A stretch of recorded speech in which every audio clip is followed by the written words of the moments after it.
Suspend किया वहां पे हमने मार्क कर दिया ओ, ठीक है, यानी कि यहां से ये इस टाइम बिल्कुल फिक्स्ड है, ठीक है, बना हुआ है।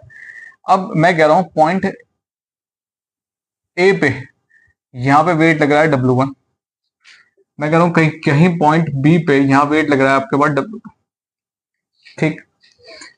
मैं थोड़ा सा वेट और बढ़ा लेता हूं, मैं कह रहा हूं चलो ये दो लेते हैं फिलहाल। मैं कह रहा हूं कि यहां से जो फिक्स पॉइंट ओ है आपके पास, ये इस टाइम फिक्स्ड है जहां से ये बना हुआ है। बना होने का मतलब क्या है, ये सस्पेंडेड है, फिक्स पॉइंट है।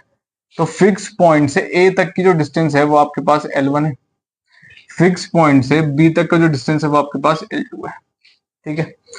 अब प्रिंसिपल मूवमेंट कहता है sum of clockwise equal to sum of anti clockwise, ठीक है। हम निकालते हैं क्या, मूवमेंट निकालते हैं, movement of W1 about O, ठीक है। W1 O के अबाउट कैसे घूमेगा, कुछ इस तरीके से, यानी कि एरो देखना मेरे एरो एंटी क्लॉकवाइज घूमेगा ये, ठीक है। तो कितना हो गया आपके पास मूवमेंट का मतलब हो गया W1 इंटू L1, ठीक।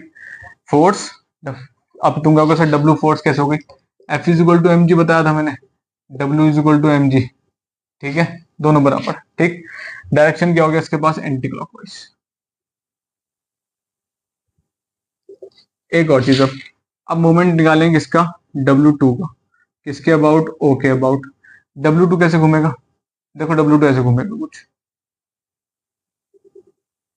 ठीक है। तो डायरेक्शन देखो मेरा, ये जा रहा है क्लॉकवाइज इस तरीके से, ठीक है। तो क्या हो गया W2 इंटू L2, और ये हो गया आपके पास क्लॉकवाइज। देखो कुछ नहीं करना, जिसके अबाउट घुमाना हो, जिसके अबाउट घुमाना हो ना उसके अबाउट घुमा दो, बस अंदर की तरफ घुमाना, क्योंकि बाहर की तरफ नहीं घुमाएंगे। बाहर की तरफ का मतलब ये डायरेक्शन भी लेना पड़ेगा, ये डायरेक्शन नहीं लेना भाई हमें, अंदर की तरफ घुमाया करो बस, ठीक है, जिसके अबाउट घुमाना हो, ठीक। W1 इंटू ये हो गया, ये हो गया, सही है। वरना कुछ क्या काम करेंगे, ये यहाँ लग रहा है इसको ऐसे घुमा देंगे, ना ना ना, उल्टा नहीं घुमाना बेटे, उल्टा घुमाओगे तो अबाउट, अब ये वाला पॉइंट हो गया, तो हमें इस वाले पॉइंट को घुमाना, तो यानी ये अंदर की तरफ से घुमाना है, ठीक है। जो भी पॉइंट होगा उस तरह उसके लिए घुमाएंगे। अगर बाहर पॉइंट बाहर वाला है तो ये ऐसे जाएगा, पॉइंट इधर वाला है तो ये ऐसे जाएगा, ठीक है, कोई दिक्कत यहाँ तक, ठीक। अब प्रिंसिपल मूवमेंट क्या आता है, and sum of anti clockwise equal to clockwise. अब एक एंटी और एक क्लॉक है, दोनों एक दूसरे को कैंसिल आउट करेंगे, ठीक है। जब ये कैंसिल आउट करेंगे तो इनको क्या क्या नाम रहेगा, एट इक्विलिब्रियम, ये तो हमें प्रूफ करना है ना। एट इक्विलिब्रियम, इक्विलिब्रियम पे क्या होगा, एक एंटी है और एक क्लॉक है, तो anti clockwise movement should be equal to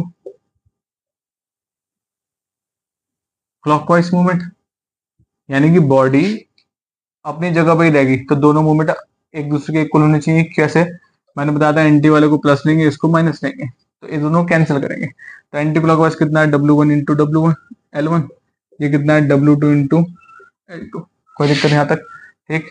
और यही क्या है आपके पास, हेंस वेरीफाई हो गया, इसको बोलते हैं प्रिंसिपल ऑफ मूवमेंट्स, कोई दिक्कत। तो ये इसका वेरिफिकेशन है प्रिंसिपल ऑफ मूवमेंट्स का, ठीक। तो हमें इक्विलिब्रियम पे चाहिए होगा, तो ये निकल जाएगा W1 into L1 is equal W2 into L2।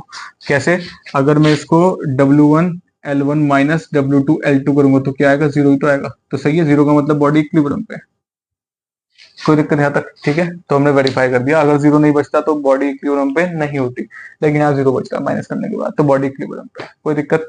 इसको उठा के यहाँ लाऊंगा तो माइनस हो जाएगा और इक्वल टू में जीरो बच जाएगा, ठीक है।